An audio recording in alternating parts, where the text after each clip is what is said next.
आपण पाहत आहात लोकप्रवाह न्यूज 24 तास प्रत्येक घडामोडीवर लोकप्रवाहाची नजर।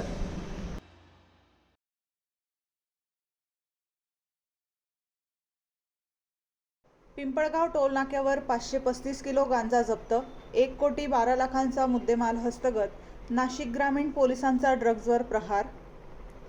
नाशिक ग्रामीण पोलिसांनी अंमली पदार्थ तस्करांविरोधात मोठी कारवाई करत पिंपळगाव टोलनाका परिसरातून तब्बल 535 किलो गांजा जप्त केला आहे। या कारवाईत 1,12,14,000 रुपयांचा मुद्देमाल हस्तगत करण्यात आला असून एका संशयिताला अटक करण्यात आली आहे।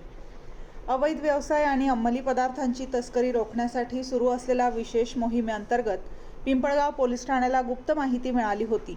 त्यानुसार नाशिकहून मालेगावच्या दिशेने जाणाऱ्या MH06BG 1776 क्रमांकाच्या पिकअप वाहनाला पिंपळगाव टोल नाक्यावर अडवून झडती घेण्यात आली।